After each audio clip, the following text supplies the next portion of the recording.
What, you think this is rude? I'll show you how rude it is. My house is getting pretty warm. I don't think I want to wear a top anymore. Oh my god. I can't remember when I saw Everybody Loves Raymond for the first time. I only remember seeing it every night when the TV was on. The mother-in-law stopped making rude comments when Raymond got into a fight with his wife. All of the family members were mad about small things at the dinner table. It was like being able to turn on a show without having to think about it. But did you know that Raymond from Everybody Loves was never meant to be funny? The show started in the office of a marriage counselor. The male lead almost quit before the first episode even aired, and the cast didn't talk to each other much off-screen. The character that gets made fun of the most over the course of 9 seasons was based on 2 real brothers who hadn't talked to each other in over 15 years. Here are 20 interesting facts about a family show that you might have thought was family-friendly but is really a reflection of everything no one wants to say at the dinner table. 20. The show began in the office of a therapist. Do you agree with me? Sometimes Everybody Loves Raymond makes me feel very homey. A house in the suburbs, a family dinner, and laughing that starts at the same time every time, as if every problem were a small bother that could be fixed in 22 minutes. I thought that this show was meant to help you relax back then. Watch it feel like nothing happened because it's lighter. The truth is that Everybody Loves Raymond didn't begin in a writing room. It began in the office of a marriage psychologist. Phil Rosenthal and his wife Monica went to therapy together for a long time before the show ran. Things kept going wrong week after week. His parents were getting in the way too much, and she needed some alone time without being asked. That sounded a lot like Control to Visit. The therapist kept going until one day she stopped, looked at Rosenthal, and told her straight out, "You should write this down. It's not just your story. It's every family's story." Rosenthal listened. He began recording every argument, every awkward meal, every sweetly sarcastic remark from his mother, every heavy silence from his father. When he brought the idea to CBS, he didn't call it a sitcom. He called it a documentary, just with punchlines. And when the pilot aired in 1996, millions of people realized this wasn't Raymond's story. This was ours. 19. Ray Romano nearly quit before episode 1 even aired. I still remember watching Raymond for the first time. He stammered, hesitated, fumbled around his wife, his parents, every decision in his life. He looked like he was born to stand in the middle of that family effortlessly so. But in real life, Ray Romano wanted nothing to do with it. Romano was a pure stand-up comic living off tours and late nights in small clubs. One microphone, one person facing the audience, the freedom to say whatever came into his head. Sitcoms were the opposite, fixed schedules. Hitting your mark, memorizing every line, cameras pointed straight at your face, and worst of all, being locked into one character for years. Romano turned down the role of Raymond 3 times. CBS didn't give up. They raised the pay, promised creative control. Reassured him just 13 episodes. If it failed, he could walk. In the end, it was Romano's wife who said the decisive line, "Stop being scared, just try it," he signed. And on the very first day of shooting, he panicked.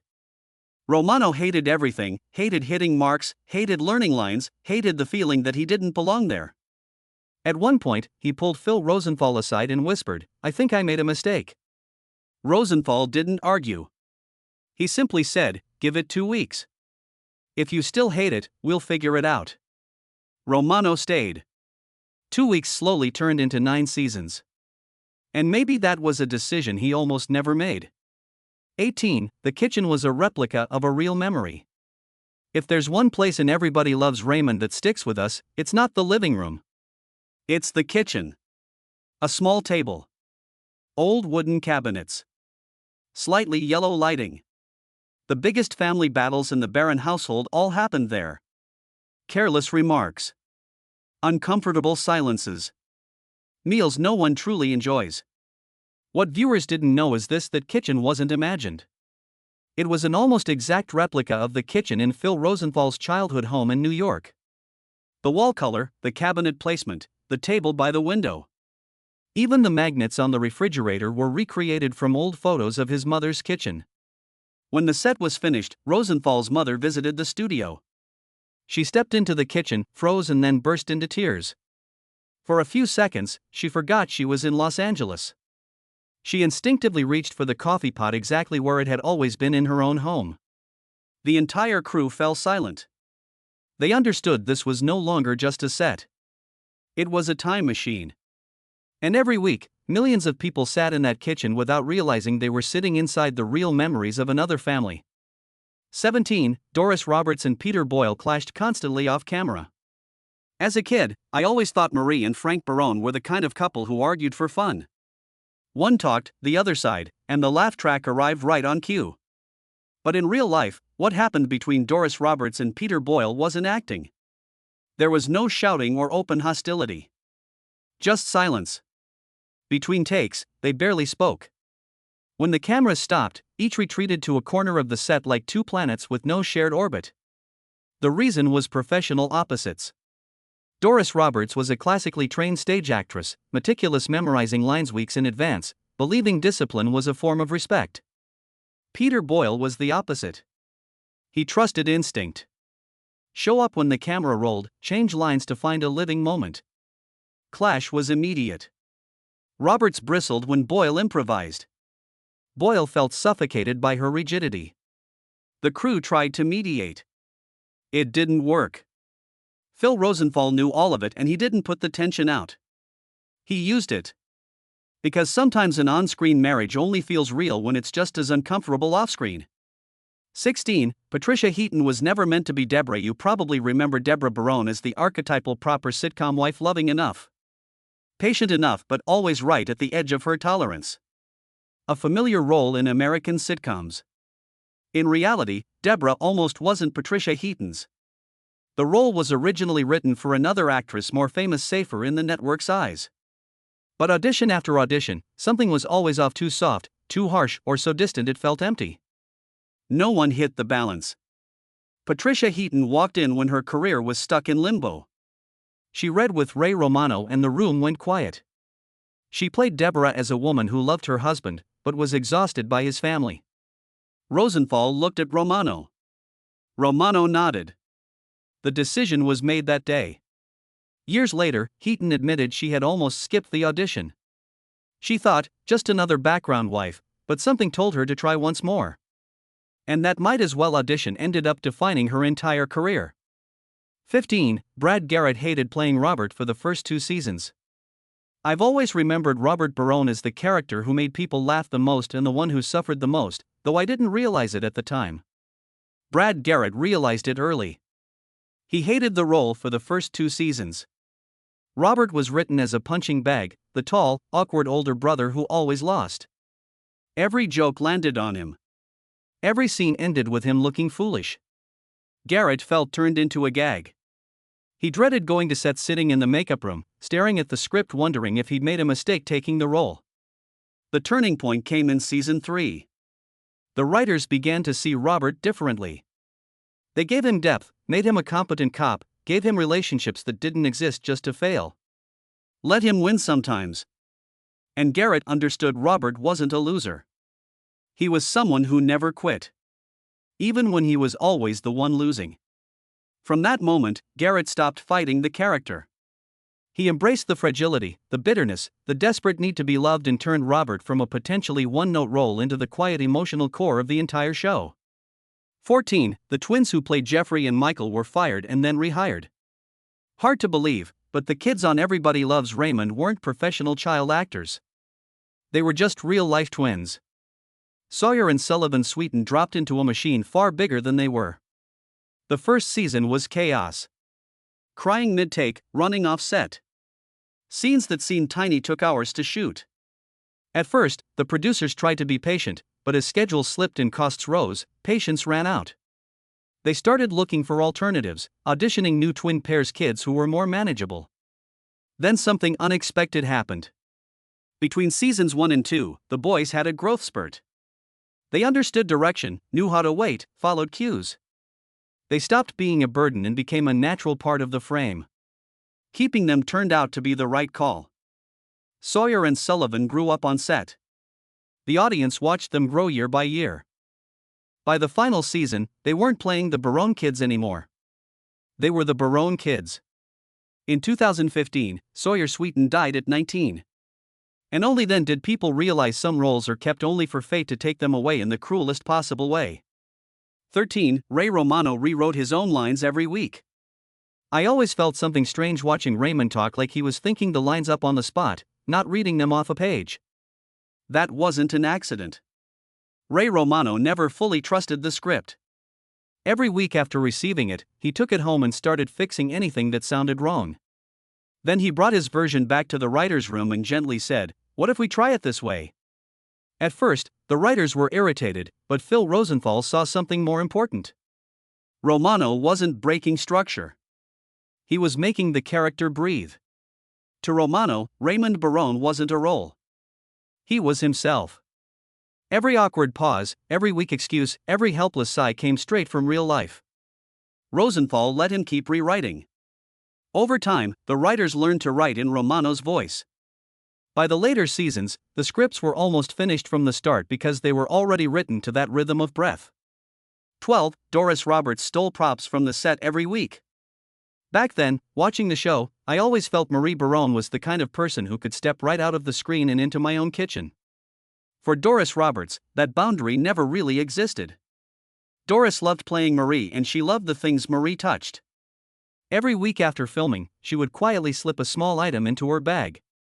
A brooch, a kitchen ladle, a photo frame from the shelf. She called it a small rebellion. At first, the props department didn't notice. Then they did. But instead of stopping her, they indulged her. They began setting aside items they knew Doris would like. A scarf, an apron, something very Marie. After 9 seasons, Doris Roberts had an entire room at home filled with Marie Barone's belongings. Cardigans, handbags, even the familiar ceramic rooster from the kitchen shelf.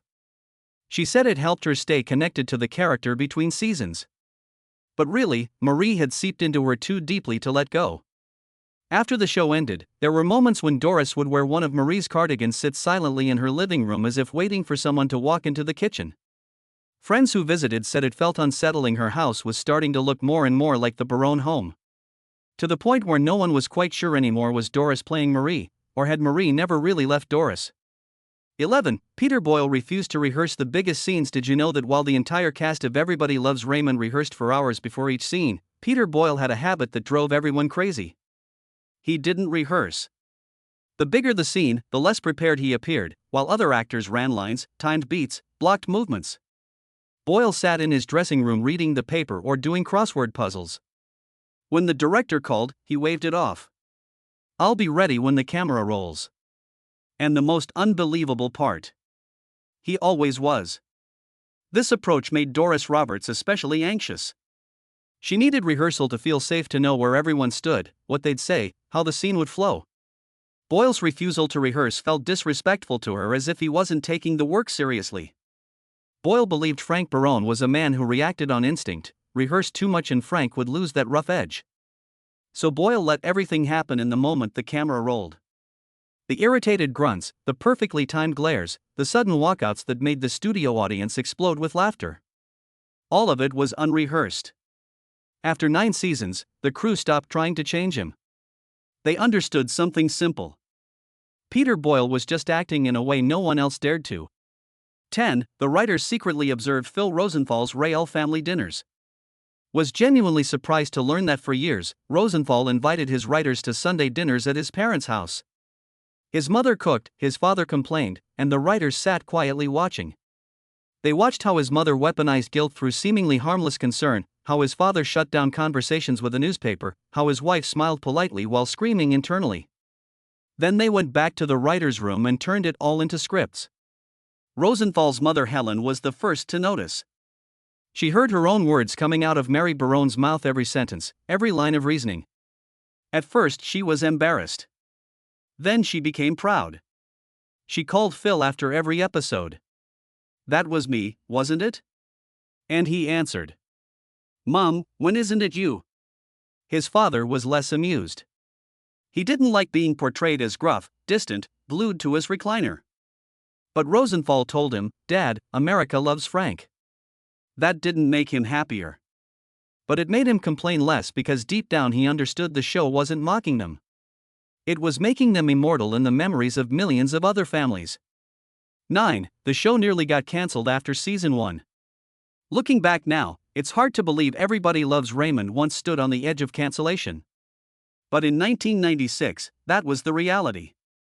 When it premiered, the ratings were decent, not a disaster, but not a breakout hit either. And for CBS, that wasn't enough. Midway through season 1, the network began to doubt it. Other projects took priority. Raymond was shuffled from time slot to time slot, trying to find its audience. Each move flattened the ratings even more. The cast felt it. Ray Romano went back to doing stand-up. Patricia Heaton started auditioning for other pilots. Everyone braced for the possibility that this was the end. Then CBS made one last decision, almost out of desperation. They moved Everybody Loves Raymond to Monday night, airing it right after The Cosby Show. Everything changed overnight. Millions of viewers who stayed on after Cosby kept watching Raymond. And they stayed. Ratings surged. For the first time, the show had a real audience. By the end of season 2, Raymond wasn't just surviving, it had become a cornerstone. One-time slot. 9 seasons saved in the most fragile way imaginable. 8. Patricia Heaton and Ray Romano didn't get along for 3 years. When I was younger watching Everybody Loves Raymond, I always believed Raymond and Deborah felt real. They bickered over trivial things, but there was always this sense that no matter how annoyed they were, they would stay together. Off-screen, that feeling wasn't acting. For the first 3 seasons, Patricia Heaton and Ray Romano barely spoke. They came to set, hit their marks, said their lines, then each retreated to a corner. Romano was quiet, introverted, more comfortable with the crew than with fellow actors. Heaton was the opposite, chatty, always trying to build warmth. Romano didn't respond. Short answers. Avoided eye contact. Closed himself off. It wasn't until season 4, during an emotionally heavy scene, that something shifted. After the take, Romano walked over and said quietly, "That scene was really good." For the first time, Heaton understood he didn't dislike her. He just didn't know how to open up. From then on, they talked more. By season 5, they were friends. By season 9, they were family. 7. The series finale was written 2 years before it aired. Some shows end because they get cancelled. Some end because they run out of ideas. Everybody Loves Raymond ended for a different reason. Its creator knew exactly when to stop. In 2003, while the show was still in season 8 and hugely popular, Phil Rosenthal sat down and wrote the entire final episode. A complete script, every line, every beat. He locked it in a safe in his office, knowing that if the day came, this would be the ending. 2 years later, CBS announced that season 9 would be the last. Rosenthal opened the safe and took out that script. At the table read, several cast members cried, not because it was dramatic, but because it was painfully ordinary. A family sitting around a table eating and talking, still together just as they had been for 9 years. An ending that didn't try to be remembered. It simply reminded us of something true families don't end with a big moment. They just carry on to one more meal. 6. Brad Garrett was nearly blind without his glasses watching Robert Barone walk into a room, awkward, slow, always half a beat behind. I used to think it was acting. The clumsy older brother forever out of sync. The truth was simpler and far more unsettling. Brad Garrett can barely see without his glasses. Anything beyond 10 feet is just a blur, but Robert Barone doesn't wear glasses. So every time Garrett stepped onto set, he took them off and entered a world that was almost dark. He memorized where furniture was, counted steps to hit his mark, relied on muscle memory to move around. Sometimes he walked straight past his scene partners because he genuinely couldn't see them. The audience laughed, assuming it was Robert's doofiness. In reality, Garrett was just trying to survive the set. Ray Romano was the first to notice. Seeing Garrett squint during blocking, he quietly began helping, a light touch on the arm, a whispered 2 steps left. Soon the whole crew knew, and everyone started helping in small, discreet ways. Later, Garrett said playing Robert made him a better actor. When you can't trust your eyes, you have to trust your instincts. 2005, the show made more money in syndication than during its original run. When Everybody Loves Raymond ended in 2005. It was seen as a solid success. Good ratings, loyal fans, no major scandals. Everyone assumed the story was over. In reality, it had just begun. Once the show entered syndication, it exploded in ways no one predicted. It aired 4, sometimes 5 times a day on TBS TV Land and local stations. People didn't watch out of curiosity. They watched out of habit. The TV went on during dinner, before bed, or just for background noise. Raymond became comfort food, and the money followed licensing, international sales, streaming. Within a few years, the revenue far surpassed the original broadcast run. The cast earned more in residuals than from their initial contracts. Romano once joked that he got paid every time someone in Ohio turned on the TV. It wasn't really a joke. To CBS, Marie Barone was too controlling, manipulative, and unpleasant. They wanted to soften her, more apologies, more moments of self-awareness, more remorse. Doris Roberts refused outright. She told the executives she was created to be real. In real life, mothers don't always apologize. They love their children in ways that can feel suffocating. Roberts understood that the moment Marie became self-aware, the entire structure of the show would collapse. So she crossed out the softened lines and deliberately kept the sharp edges that made viewers uncomfortable. Phil Rosenthal backed her. He knew his own mother was exactly like that. In the end, CBS gave up. Marie Barone stayed the same, invasive, maddening, unbearable, and somehow still loved. Because real families are like that too. 3. Ray Romano had a clause allowing him to quit if his stand-up career exploded. When Ray Romano signed on to Everybody Loves Raymond, he wasn't thinking about the future. He was thinking about an exit. His lawyer negotiated an unusual clause during the first 3 seasons. If Romano's stand-up career took off, he could leave the show immediately. CBS agreed because they didn't believe it would happen. It did. By season 2, Romano was headlining nationwide. By season 3, he was selling out theaters. He could have walked away from the sitcom, gone back to stand-up, made comparable money without being locked into a filming schedule. But he didn't. Because somewhere along the way, Romano realized he loved this job. He loved the family he'd built with the cast and the stories that could only be told here. When negotiating season 4, he tore up the exit clause and told CBS, "I'm staying." That was when he truly became Raymond. The cast didn't know Peter Boyle was seriously ill in the final season. Few people knew that during season 9 Peter Boyle was slowly dying, and he told no one. Severe heart and respiratory conditions were draining his strength, but he still came to sit, hit his marks, delivered every line. The cast only noticed he seemed more tired resting between takes. Boyle smiled and said, "Just getting old." Only after the finale wrap did the truth come out. Doctors had urged him to stop working and focus on treatment. Boyle refused. He told his wife, "I'm going to finish this show properly." And he did. He filmed the final episode, bowed to the live audience, hugged every member of the crew, and left. Peter Boyle passed away at the end of 2006. Only then did everyone understand he had given everything he had left to complete a goodbye. It was love for a family he chose to stay with until his final breath. 1. Phil Rosenthal's brother was the model for Robert, and they didn't speak for over 15 years. Few people know that Robert Barone wasn't just a character. He was a real person, Phil Rosenthal's brother Richard. Every insecurity Robert carried came straight from real life. Being overshadowed, mocked, dismissed, Richard had lived it all first. At the beginning, he accepted it. He watched the show, laughed at how accurate it was. But as the series went on, Robert became a weekly punchline, and millions of people were laughing at a character based on him. Richard stopped watching and stopped speaking to Phil.